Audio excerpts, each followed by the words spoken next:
Saudações, meus amigos, que Deus nos abençoe, nos inspire e nos fortaleça a cada dia de nossas vidas em busca das verdades tão necessárias à nossa evolução. Hoje nós vamos falar de reencarnação, mas uma reencarnação muito especial. Um estudo foi feito pelo irmão espírita José Fuzeira. Essa consulta foi feita a Chico, para que Chico falasse com Emmanuel e desse o parecer de Emmanuel para continuar esses estudos. O estudo da reencarnação de Judas Iscariotes. E Emmanuel falou com muita propriedade que se é para mostrar a verdade, nós estimularemos o irmão José Fuzeira a continuar os seus estudos e mostrar para todo mundo. E aí começa a nossa história. Mas antes de falar da reencarnação, vamos falar de alguns parâmetros que existem dentro do Espiritismo. A própria lei da reencarnação, ela reflete a justiça divina em todo o seu esplendor. Jesus falou: nenhuma de minhas ovelhas se perderá. Por pior que seja o erro que nós cometemos, nós sempre teremos uma oportunidade de redenção através da reencarnação. A vida é assim, Deus é misericordioso, justo e bom, e nada pode negar essa justiça.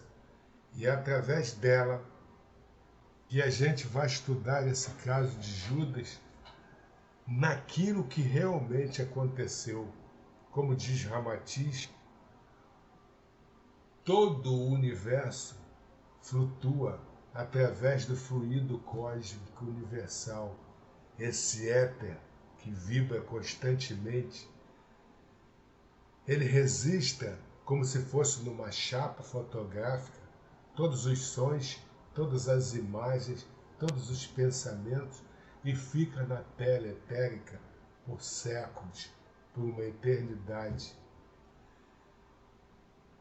A verdade estará sempre registrada nessa chapa fotográfica para facilitar o nosso entendimento. E lembra que Jesus falou: eu sou o caminho, a verdade e a vida. O céu e a terra passarão, mas a minha palavra não passará, porque ela fica registrada em tudo. E um dia, a ciência, através da ajuda dos mentores espirituais, nos dará oportunidade, diante da nossa evolução, a saber todos esses detalhes que existem na tela etérica, no universo, e ouvir principalmente Jesus com sua voz doce, não é? Convidativa, sentir aquelas emoções e participar desses acontecimentos. Nenhum de nós, seres humanos, consegue esconder a verdade a vida toda. Verdade é verdade. E todo espírito que se preza, todo aquele que busca essa verdade, está sempre disposto a continuar essa busca, a se esclarecer, a mostrar e mostrar aquilo que aprende, não é? Refletir em nossas vidas o amor, a paz, a solidariedade, porque senão o amor ao próximo não existiria, não é? Como a gente vai negar e vai condenar alguém, vai guardar ressentimentos, vai sempre julgar como se fosse uma verdade eterna? E a misericórdia de Deus a gente está negando? Não, não é verdade. Então, Manuel mandou que se continuasse esse estudo e passasse através do livro do José Fuzeira, nosso irmão, para todos. E ele fez isso.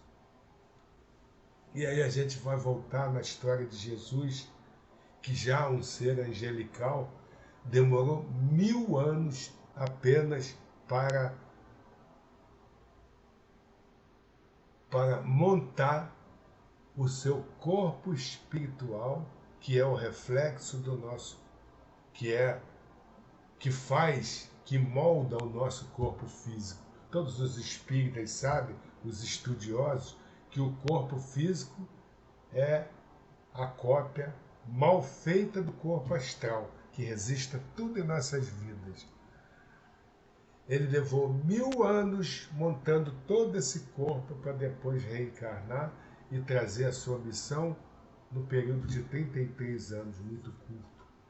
Mas todo esse trabalho de encarnação de Jesus foi feito através dos mentores espirituais superiores e colocados em prática.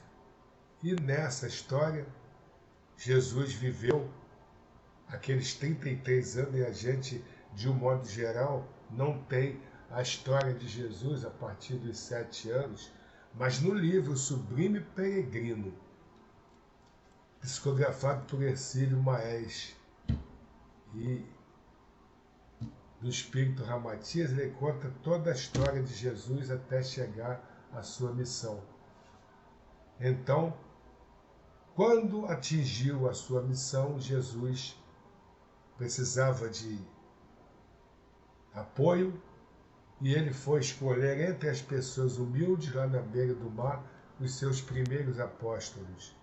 Depois, mais em frente, ele foi escolhendo todos os outros e é de se supor que todos eles, de uma maneira ou de outra, foi escolhido previamente pela espiritualidade.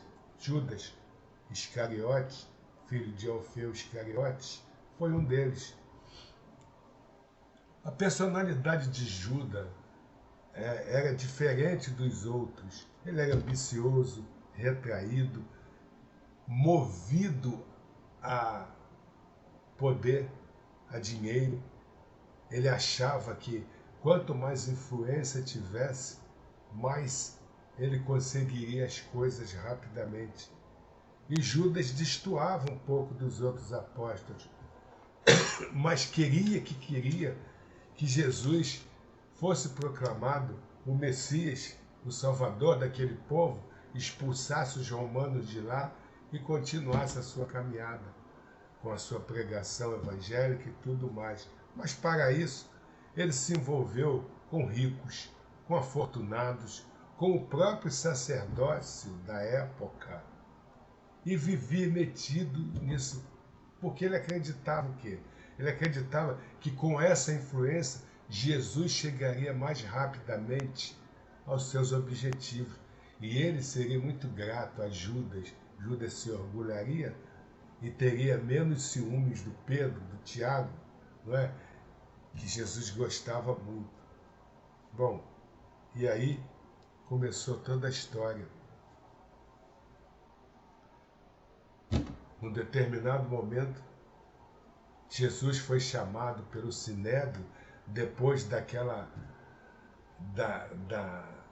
da caminhada para Jerusalém, que não foi bem sucedida. Ele foi convidado pelo sacerdote Esdras, chamado pelo Caifás, para prestar alguns esclarecimentos lá no palácio do sacerdote. E Judas ficou muito emocionado, muito feliz, porque ele se sentiu importante, ia lá, ia falar alguma coisa, alguém precisava dele, mas não tinha nem noção do que aconteceria lá naquela hora. E quando ele adentrou, acompanhado pelo sacerdote Esdras, ele viu sentado toda a família sacerdotal. Caifás, o Hanã, que era um ex-sacerdote, mas muito malicioso, muito esperto, muito perspicaz, e todos aqueles outros sacerdotes sentados ali, e o Hanã não perdeu tempo, chamou Judas, sente-se ao nosso lado, por favor. E Judas ficou meio espantado com aquela situação. Mas a situação já estava toda definida. Eles, sem perder tempo, o Hanan contou que eles já tinham feito quase todo o julgamento de Jesus, considerado ele como um subversivo, inimigo do povo, agitador, explorador de viúvas, falso Messias e falso profetas em nome de Deus e todos esses outros adjetivos. E aí, cada um deles, aproveitando aquela fraqueza de Judas, conhecendo bem a personalidade dele, começaram a ameaçá-lo de morte, dizendo que todos os seguidores do Cristo teriam o mesmo destino dele, de crucificação, porque eles eram agitadores e colaboravam com tudo isso. Mas Judas podia mudar essa situação. Judas podia reconhecer essas situações, comprovar, testemunhar, e aí ele ficaria livre das perseguições, receberia um indulto até a fronteira do Egito, uma bolsa de dinheiro para viver sua vida em outro país livre de qualquer problema, e deixasse aquela história ali por conta deles, que eles saberiam resolver muito bem. Judas ficou apavorado a princípio, negando tudo, não querendo responder nada, mas sabe o que é aquela malícia dos sacerdotes? Aquela perspicácia, aqueles venenos, cada um ameaçando ele de um lado ou de outro. E ele cada vez mais nervoso, desesperado, perdeu o equilíbrio. E assim que perdeu o equilíbrio, eles aproveitaram e apresentaram aquele testemunho por escrito, quase que obrigando Judas a assinar, entre aspas, espontaneamente, o que não foi verdade, desculpa. E aí Judas, absorvido por todo aquele clima de ameaça, né, de espizinhamento da sua pessoa, assinou o termo. E Caifás mandou entregar para ele uma bolsa de dinheiro, e ele instintivamente caiu em si daquilo que ele tinha feito, colocou a bolsa de dinheiro, jogou no colo do sacerdote e saiu correndo. Ele não aceitou tal arrependimento dele ter feito aquilo impensadamente. Daí para frente, os sacerdotes pegaram aquele testemunho, já tinham prendido Jesus, que só dependia de um grupamento de soldados para chegar lá e levar Jesus, e levaram Jesus até a presença de Pôncio Pilatos, com todo o julgamento feito e assinado por eles. Pilatos, todas as quintas-feiras, ele atendia no seu palácio, o Palácio de Herodes, que era mais ou menos perto do pessoal, porque tudo era junto naquela cidade alta lá de Jerusalém, né? Os palácios tudo perto do outro. Pilatos recebeu aquela comitiva dos sumos sacerdotes, mostraram para ele todo o julgamento, todos eles previamente preparados pelo Caifás e pelo Hanan para falar exatamente daquela maneira que eles estudaram. Mostrou todo o diagnóstico do julgamento, pedindo a Herodes que homologasse tudo aquilo. E, gente, o Herodes não gostou muito dessa situação, não. Porque era ele quem decidia em nome de Roma. Não o sacerdote. Como você vai mandar para um juiz um pré-julgamento dizendo que é incontestável porque foi feito pelos sacerdotes espirituais? O Herodes não tinha nada com aquela gente. A verdade, ele queria manter aquele povo calmo e sob domínio romano. E não ficar sendo contestado. Ele não gostou daquele jeito. E os sacerdotes, com toda a habilidade, falaram de Jesus, apresentaram Jesus em sua presença. E o que Herodes pensava? Pensava que Jesus fosse uma pessoa cínica, irritante, não é? Obsessiva, determinada, que fosse contestar todas aquelas situações, mas ele viu em Jesus uma pessoa frágil, febril, humilde, abatida de tanto sofrimento, e ele teve um impacto. Como é que esse homem pode ser acusado de tantas coisas com essa aparência toda? E os sacerdotes, com malícia, continuaram seus discursos, e Herodes, muito sabiamente, pediu que conduzisse Jesus aos seus aposentos, à sala dos seus aposentos, em que ele fazia seus atendimentos particulares. Jesus não conseguia andar direito, levaram Jesus, pediu que se sentasse numa cadeira, e longe daquele povo, Pilatos foi conversar com Jesus. E quando ele entrou, Jesus ergueu os olhos para ele, aquele olhar doce, suave, com todo aquele magnetismo de amor e humildade. E Herodes se chocou, Pôncio Pilatos se chocou com aquilo e falou: o que fizeste, Galileu, para merecer tamanha ira desses sacerdotes? Jesus falou: eu não tenho defesa, eu cumpro a vontade de meu Pai que está nos céus. E a minha missão é muito clara. Eu preciso ser sacrificado para que a minha obra siga pela eternidade. Mas eu não vejo em você nada disso que eles estão acusando.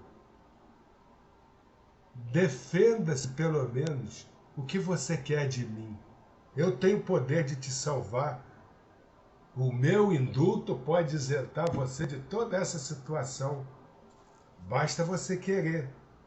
Aí Jesus falou: por favor, resumindo todo aquele encontro, aquela beleza de encontro, Jesus falou: deixa eles decidirem pelo sacrifício, porque a minha missão perante a meu Pai é essa. Seria um ato de covardia minha eu abortar toda essa missão para salvar uma vida que não vai me levar a nada mais tarde. A minha morte será o meu ensinamento. O meu evangelho durará por toda a eternidade por causa disso. E depois você se livrará da ira. Você pensa que vai se livrar da ira desse sacerdote? O que Pôncio Pilatos respondeu: eu não temo esses sacripantas. Não estou nem aí para esse povo. Eles ficam com esses grupos de malícia, de hipocrisia. Não quero saber disso. Eu não gosto disso. Eu decido aqui. E quando Jesus falou do seu sacrifício e foi saindo, o Pilatos levantou a mão e falou: espere. Naquele ímpeto de conceder alguma coisa, aquele sujeito prepotente, altivo, ainda por alguma razão, ele falou: se você deseja tanto esse sacrifício, diga pelo menos o que eu posso fazer por você. E Jesus, com um olhar meigo, suave, olhou para ele e falou: se você quer o meu agradecimento por toda a eternidade na casa de meu Pai, não persiga os meus discípulos, deixe-os em paz. E Pilatos, tomado com aquele sentimento, por alguma estranha razão, ele falou: então você fique tranquilo, porque enquanto eu viver, nenhum de seus discípulos será perseguido. Mas mesmo assim, Pilatos ainda teve uma ideia. Ele levou Jesus até a sacada em frente a todo o povo E lá naquele meio, com muitos seguidores de Jesus no meio, lá naquela área, mas aconteceu uma coisa inédita ali. Os sacerdotes, prevendo todos esses acontecimentos, arregimentou a peso de ouro, além de seus colaboradores, grupos especiais para ficar metido no meio do povo, para se houvesse essa situação, eles se manifestassem. E Pilatos, colocando o povo para julgar, ele falou: eu não vejo motivo para condenar esse homem, não vejo, mas vou deixar para vocês o julgamento deles, culpado ou inocente. E aí aquela gritaria, não, salve Jesus, mas abafada pelos asseclas dos sacerdotes, aquela agitação, crucificam, ele é inimigo do povo, e aí vocês já sabem do resto. Bom, 3 dias depois que Jesus foi crucificado, Judas Iscariote cometeu suicídio, tal o seu arrependimento. A história não acaba aí, ela continua. Judas Iscariotes reencarnou outras vezes em missão de resgate, de expiação, até culminar com o século XV, mais ou menos no ano 1400, no início do ano 1400, em que nasceu Joana d'Arc, filha de lavradores, em que não sabia ler, não sabia escrever, e uma menina dócil, de coração puro, em que cada vez que chegava um viajante em casa, ela cedia o próprio aposento dela para eles dormirem e seguirem reféns no dia seguinte. E viveu assim até os 16 anos. Numa delas, a partir dos 16 anos, ela começou a ouvir vozes do céu. E a primeira voz que ela ouviu falou: Joana, não se afaste da igreja. Continua pensando em Deus, essa igreja que existe dentro de você. E depois disso, Joana começou a ter outros encontros. Diz que ela teve um encontro com o arcanjo Gabriel e outros espíritos, trazendo toda essa missão. Qual era a missão de Joana? A França tinha sido invadida pela Inglaterra, que pretendia dominar a França e transformá-la numa colônia inglesa. Uma boa parte da França já estava invadida.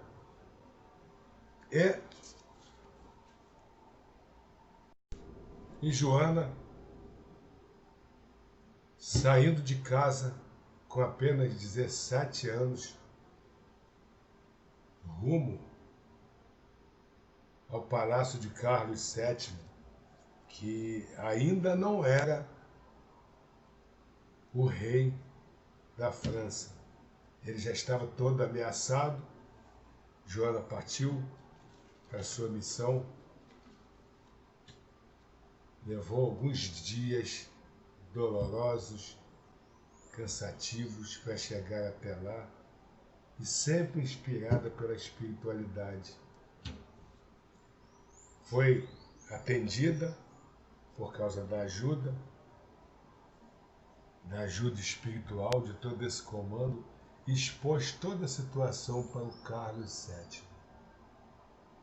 E ele ficou muito preocupado, porque ameaçava inclusive o cargo dele de perder todo aquele poder, e ela dizia que o inglês expulso, Carlos seria coroado rei e poderia continuar o seu reinado na França. Bom, ele ficou impressionado com as colocações de Joana, chamou alguns líderes do seu exército e determinou que Joana chefiasse todo o exército francês, já mutilado, já para baixo, já sem vontade, não é?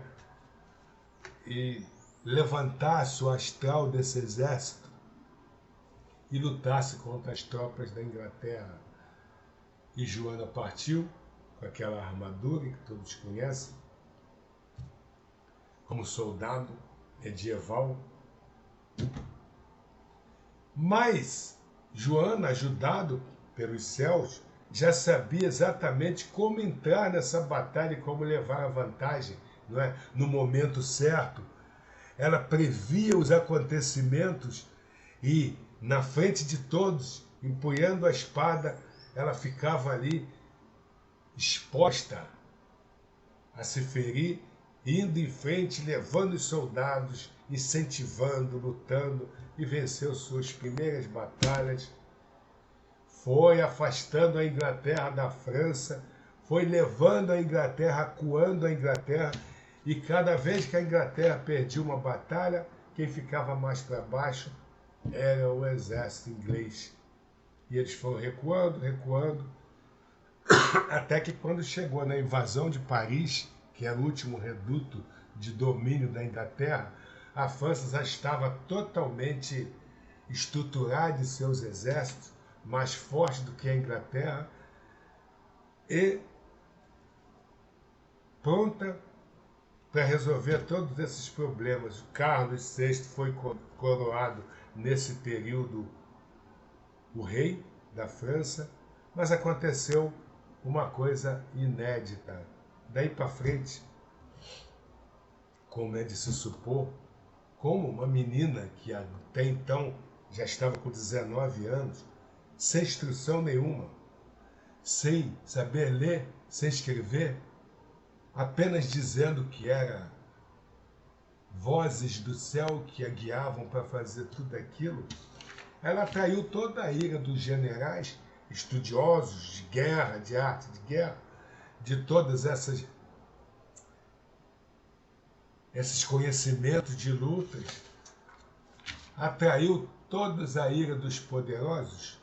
Os ingleses fizeram com chaves para que se aprisionasse Joana e a tirasse de circulação, porque ela era uma ameaça. Enquanto ela vivesse, ela seria uma ameaça para todos eles.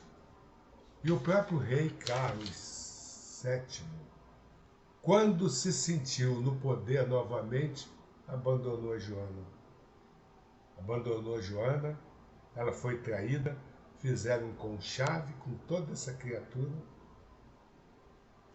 e a prenderam na casa de um poderoso lá da França, e foi entregue a peso de ouro aos ingleses, e com a ajuda da igreja, naquele período inquisitório, Joana foi condenada à fogueira santa.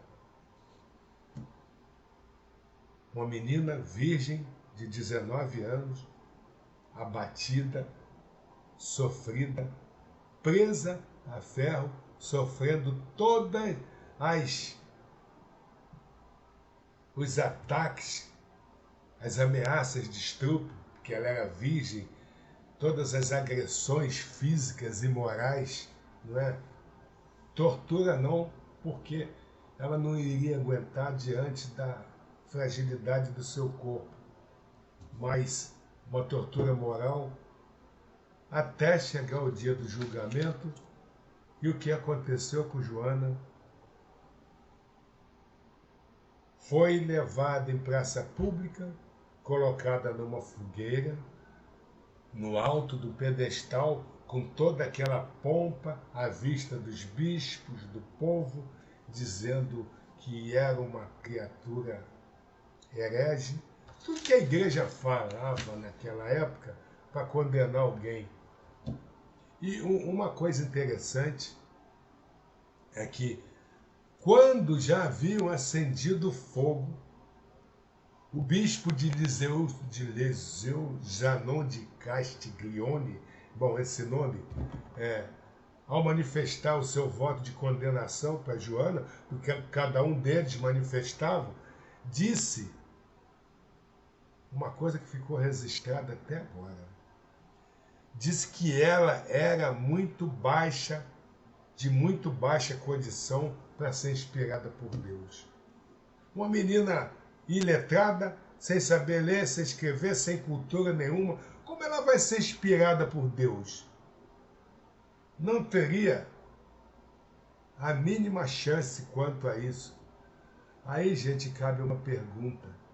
Que teriam pensado de semelhante resposta os apóstolos de Cristo, aqueles humildes pescadores da Galileia, e o próprio Jesus, filho de um carpinteiro? Mesmo assim, o bispo continuou insistindo para que Joana negasse toda aquela história e que ela se salvasse. E ela falou: a única igreja que existe entre eu é a de meu pai. Nenhuma outra eu aceito, eu só escuto as vozes dos céus. É a verdade que eu escuto e sempre será assim. E no dia 30 de maio de 1431, houve o drama do desenlace em praça pública, pela Fogueira Santa, aonde Judas Iscariotes, pela sua última reencarnação na Terra, na figura de Joana, resolveu toda a sua pendenga desses erros que todos nós cometemos como Judas do dia a dia, quando a gente relega o conhecimento de Deus e a misericórdia, julgando as pessoas. Não julguemos para não sermos julgados. Não vamos guardar ressentimentos, porque ressentimento envenena a nossa alma. E, mais tarde, a própria vida nos cobrará tudo isso, como resgate, como justiça divina, como reencarnação. E essa reencarnação de Judas é para lembrar também que até hoje continuamos a considerá-lo como traidor, como Judas, como o principal culpado de Jesus, quando o próprio Jesus, no seu sacrifício lá da cruz, falou: Pai, perdoai-lhes, eles não sabem o que fazem. E negar a misericórdia de Deus, negar essa salvação dada a todos nós por causa dos nossos conceitos desviados, seria negar a bondade de Deus, a serenidade, a misericórdia, o seu perdão, perdão que todos nós deveríamos ter pelas pessoas. Nesse ponto, cabe uma reflexão, e essa reflexão passa por Jesus. Conhecereis a verdade, e a verdade vos libertará. Eu sou o caminho, a verdade e a vida. É esse evangelho que nós queremos para todos nós. Conhecer tudo isso, entrar naquele magnetismo que Jesus deixou no planeta e continuarmos a nossa caminhada, a nossa busca. Eu peço a Deus nesse momento que inspire a cada um de nós nessa busca, ajudado pelos nossos anjos guardiões, pelos nossos benfeitores, nossos guias e amigos, e que Jesus abençoe a todos nós nesse momento. Graças a Deus.